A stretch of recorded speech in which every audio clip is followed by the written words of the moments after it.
Good morning students. Now हम कुछ chapters आपके कंप्यूटर चैप्टर्स में आपके कुछ चैप्टर्स है, कुछ सेशंस है जो इंग्लिश के सेशन दिया हुआ है। ओके, मतलब नॉर्मली सेंटेंस कैसे होने चाहिए, कैसे लिखना है, हमें पैराग्राफ कैसे बनाना है, वर्ड कौन सा यूज़ करना है, ये सब कुछ नॉर्मली बेसिक चीज़ें जो हैं आपके कुछ चैप्टर्स है जो दिया हुआ है। जैसा कि आपने सेशन 4 आपका फर्स्ट यूनिट में है। ओके, ये जो भी अभी जो मैं बता रही हूँ, ये जो इंग्लिश बेसिक इंग्लिश आपका दिया हुआ है, ये फर्स्ट यूनिट में है। सेशन 4 आपका बेसिक राइटिंग स्किल, इसे आपको मैं क्लास के टाइम जब क्लास ओपन था तो मैं आपको पढ़ाई थी। और नेक्स्ट सेशन आपका है part of sentence and part of speech, ये भी मैं पढ़ाई थी आपका। ये आपका 5 सेशन है जब स्कूल ओपन था तो। ओके, एंड नेक्स्ट आपका है 6 session sentences word for quantifiers. Learning object क्या है कि काउंटेबल नाउन्स काउंट किसे किसे कर सकते, किस नाउन को हम काउंट कर सकते हैं, अनकाउंटेबल नाउन किस नाउन को हम काउंट नहीं कर सकते हैं। ओके, इन सब के बारे में पढ़ेंगे। यूजिंग क्वांटिफायर्स एंड सेंटेंस, मतलब कि क्वांटिफायर्स का यूज़ करेंगे कि किस किस वर्ड में कहाँ कहाँ यूज़ होगा। Okay, introduction. In our day to day life we talk about a lot of thing. While talking about nouns, we may need to tell about its amount or quantity, like a kilo of rice or many people, a lot of efforts. Okay, in our day to day life, हमारी daily की life में countable word का हम use करते हैं। ठीक है, बहुत सी चीज़ें हैं जब हम कुछ मार्केट में लेने जाते हैं तो हमारी ज़रूरत की चीज़ें होती हैं, उसे किलो के हिसाब से लेना होता है ना। जैसे कि यहाँ आपको एग्जांपल दिया है किलो ऑफ राइस, है ना, many peoples, a lot of effort, ये सब क्या है, मेनी पीपुल्स को काउंट कर सकते हैं, है ना। राइस को काउंट कर सकते हैं कि नहीं कर सकते हैं, कैसे मेज़र करेंगे उसे। The word that describe the quantity और amount of noun are called quantifiers. ठीक है, क्वांटिफायर्स किसे कहते हैं, क्वांटिटी को। जो नाउन का क्वांटिटी है या अमाउंट है उसको हम क्वांटिफायर्स कहते हैं। जैसे कि किलो में भी मेज़र कर सकते हैं, नंबर में भी काउंट कर सकते हैं। अब रुपीज़ है तो उसको किलो में तो मेज़र करेंगे नहीं, बट उसको हम काउंट कर सकते हैं, है ना। क्वांटिफायर है वो, कैसे किसी कि उसको किलो में नहीं करेंगे मेज़र, तो हम उसे 1 2 3 नंबर में कर सकते हैं।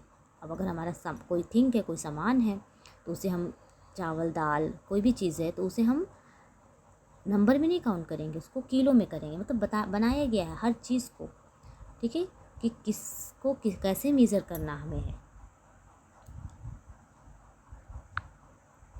हमारा नेक्स्ट पॉइंट है काउंटेबल एंड अनकाउंटेबल नाउन। देखिए कौन कौन सा है।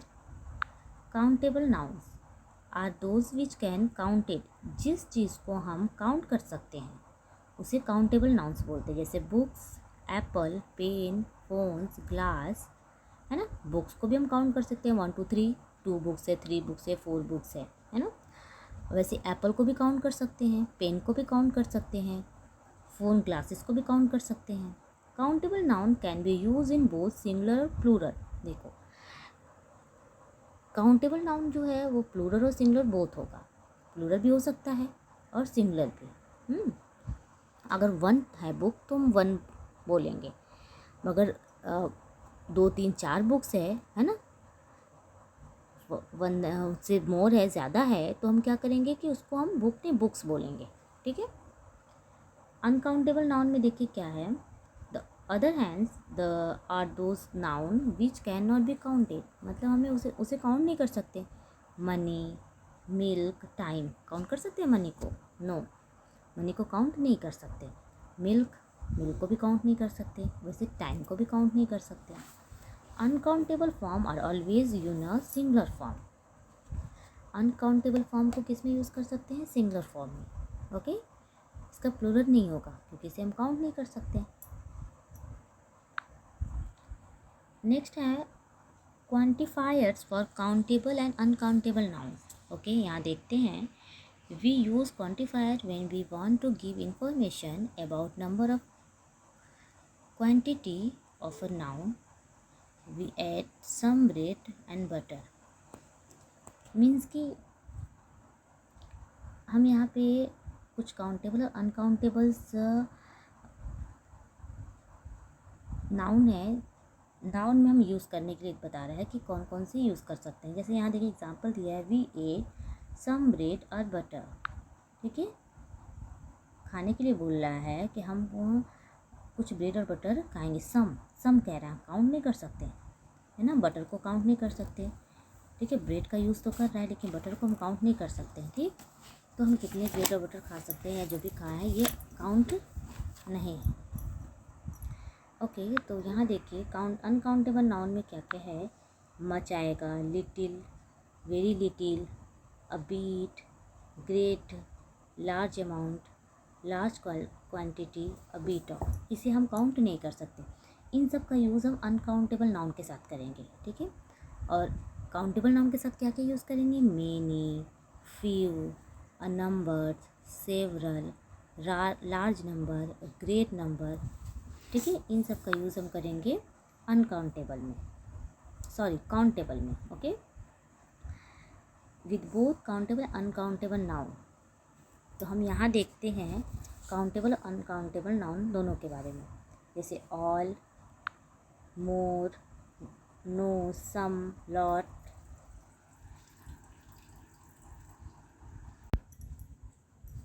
ओके, अनकाउंट ये दोनों जो है, ये जो ऑप्शंस जो मैं बता रही हूँ आपको, plenty, tons, enough, less, not any, any, lots, ये सब क्या है कि दोनों में यूज़ होता है। काउंटेबल और अनकाउंटेबल नाउन दोनों के साथ ये सब हम यूज़ कर सकते हैं। ओके,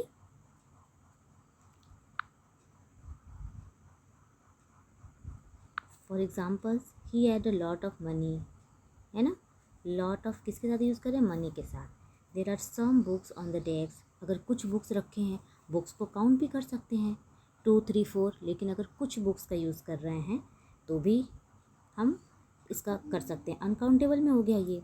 वैसे he has got only a few rupees, देखो रुपीज़ को हम काउंट कर सकते हैं 1, 2, 4, 5, 6 जो भी रुपीज़ है, बट अगर फ्यू रुपीज़ कहेंगे, कुछ रुपए, तो उसे काउंट नहीं कर सकते।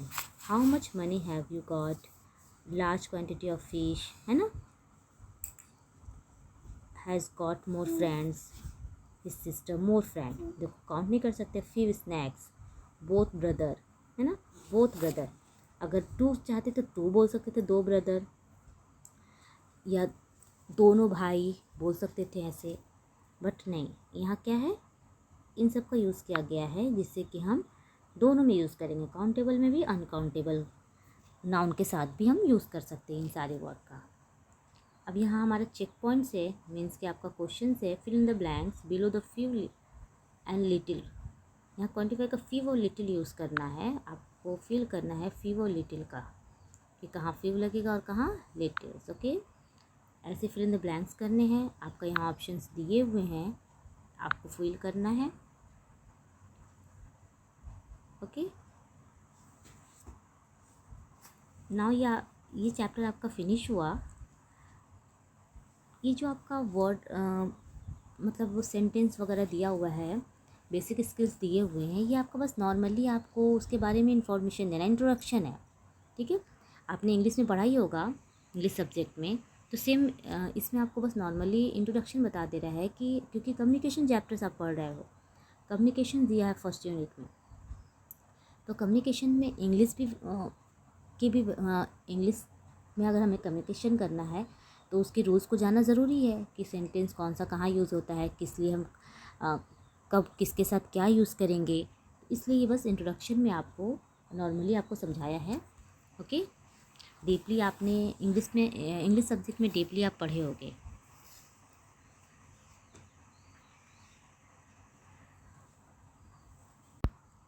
नेक्स्ट सेशन आपका session 7 construction of a paragraph, मतलब पैराग्राफ को कैसे अरेंज करेंगे, ठीक है, कैसे राइट करेंगे पैराग्राफ को। Now that you have learn about the basic skill English और communication orally and visual written form, ठीक है। इंग्लिश हम कम्युनिकेशन करते हैं जब इंग्लिश का ओरली कर सकते हैं और रिटन फॉर्म कर सकते हैं, बट अगर हमें पैराग्राफ जब हमें करना होगा, लिखना होगा, तो रिटन कम्युनिकेशन में आएगा, ओके। तो ये जानेंगे specification of paragraph. Written article of the form have an introduction, middle part, some details and in और conclusions। कुछ भी राइट करते हैं तो क्या होता है कि उसका इंट्रोडक्शन देते हैं, मिडिल पार्ट कैसे लिखना है, एंड कैसे करना है, ये सब जानना ज़रूरी है, ओके। कहाँ से ब्रेक करना है ना, पैराग्राफ को कहाँ से ब्रेक करके बात को अपने नेक्स्ट लाइन में लिखना है। यहाँ देखिए, a paragraph is a group of sentence. Paragraph क्या है, ग्रुप ऑफ सेंटेंस है दैट डिस्क्राइब वन आइडिया, किसी एक आइडिया को डिस्क्राइब करता है। एक पैराग्राफ में हम अपनी बात को अपने डिस्क्राइब करेंगे, okay. The paragraph present an idea, paragraph क्या प्रेजेंट करता है, हमारे आइडियाज़ को at a time at a prevent text becoming overwhelming, means कि हमारे पास जो इन्फॉर्मेशन है, जो भी टॉपिक है, उसको एक पैराग्राफ में क्या कर रहा है, प्रेजेंट कर देगा, ओके, हमारे आइडियाज़ को। राइटिंग गुड पैराग्राफ, हमारा नेक्स्ट पॉइंट है गुड पैराग्राफ्स कैसे राइट करेंगे, ओके। तो फर्स्ट स्टेप देखिए क्या है, right on outline for a paragraph. Outline, पहले पैराग्राफ का आउटलाइन देखेंगे कैसे क्या है। First thing you should be right, paragraph is write an outline of the paragraph, the topic on which the paragraph is the written। पहले हम ये लिखेंगे कि किस टॉपिक का मतलब हमारा जो टॉपिक है किस पर है, किस बेस पर है ना, उस टॉपिक का नाम लिखेंगे। Supporting information of the topic, मतलब जो टॉपिक होगा उससे रिलेटेड हम नाम लिख सकते हैं। जैसे एग्जांपल यहाँ देखिए, टॉपिक में लिखा है इम्पैक्ट ऑफ पॉल्यूशंस एक्सप्लोजन्स, है ना, ये टॉपिक हुआ हमारा। एंड आउटलाइन देखिए दिया हुआ है, आउटलाइन में ये पैराग्राफ्स है, okay. And right the topic sentence, ये देखिए कैसे सेंटेंस राइट किया गया, उस टॉपिक का सेंटेंस कैसे राइट किया गया है। एग्जाम्पल्स में यहाँ से आपको यहाँ से यहाँ तक, okay. Supporting sentence each outline, ये देखिए, ये जो आउटलाइन आप दिए हैं, आउटलाइन से ही रिलेटेड हम बात को यहाँ करेंगे। मतलब कि शॉर्ट में जो हमारा टॉपिक है उसका शॉर्ट डिस्क्रिप्शन यहाँ आउटलाइन में देंगे हम, ओके। अब उसको डिस्क्राइब करेंगे यहाँ पे, मतलब कि पैराग्राफ में। तो ये पैराग्राफ यहाँ से स्टार्ट हो रहा हमारा एग्जाम्पल से, और कहाँ तक जा रहा है, ये यहाँ तक, ठीक है। अपने टॉपिक को हमने कवर कर लिया। राइट द कंक्लूजन सेंटेंस, ठीक है, लास्ट में हम कंक्लूजन लिखेंगे, ठीक है, ऐसे। नेक्स्ट पॉइंट हमारा right the concluding sentence, okay. तो जैसे मैं बताई कि लास्ट में कंक्लूजन लिखेंगे हम अपने पैराग्राफ का, एंड उसके बाद है combine all the lines to get your final paragraph. और जितने लाइन्स हम लिखे हैं, इस सारे लाइन्स को हम क्या करेंगे, कंबाइन कर देंगे, ठीक है, मतलब एक पैराग्राफ बना देंगे। यहाँ देखिए आप, ये हमारा यहाँ से यहाँ तक क्या हो गया, पूरा पैराग्राफ बना, ये हेडिंग बन गया हमारा, ठीक। जैसे कि यहाँ आपने देखा, ये तो हेडिंग था, ये हमारा टॉपिक, ओके, ये टॉपिक हमारा हेडिंग था। उसके बाद ये जो आउटलाइन है, आउटलाइन में जो हमने लिखा हुआ एक पैराग्राफ है, ओके।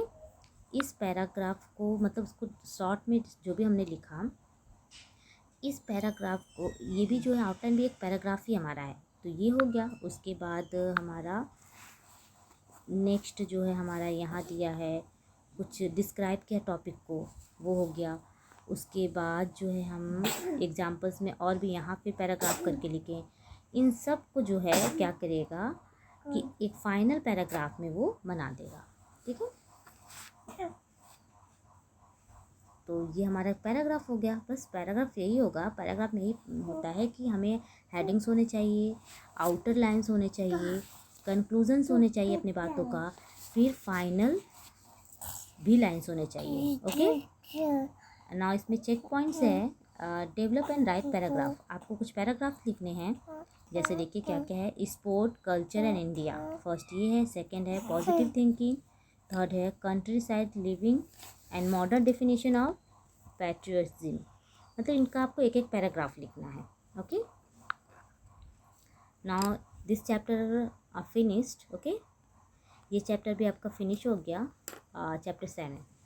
तो यूनिट फर्स्ट में आपका जो बेसिक इंग्लिश से रिलेटेड चैप्टर्स थे वो चैप्टर्स आपके फिनिश हो गए। और नाउ आपका सेकंड यूनिट स्टार्ट होने वाला है। और स्टार्ट होने वाला नहीं है, मतलब मैं एक चैप्टर आपको पढ़ा चुकी हूँ, मतलब वीडियो में डाल चुकी हूँ, स्ट्रेस मैनेजमेंट। ओके, तो आप इन्हें स्टडी कर लीजिए। उसके बाद आप जो भी एक्सरसाइज उनसे फिल कीजिए। ओके।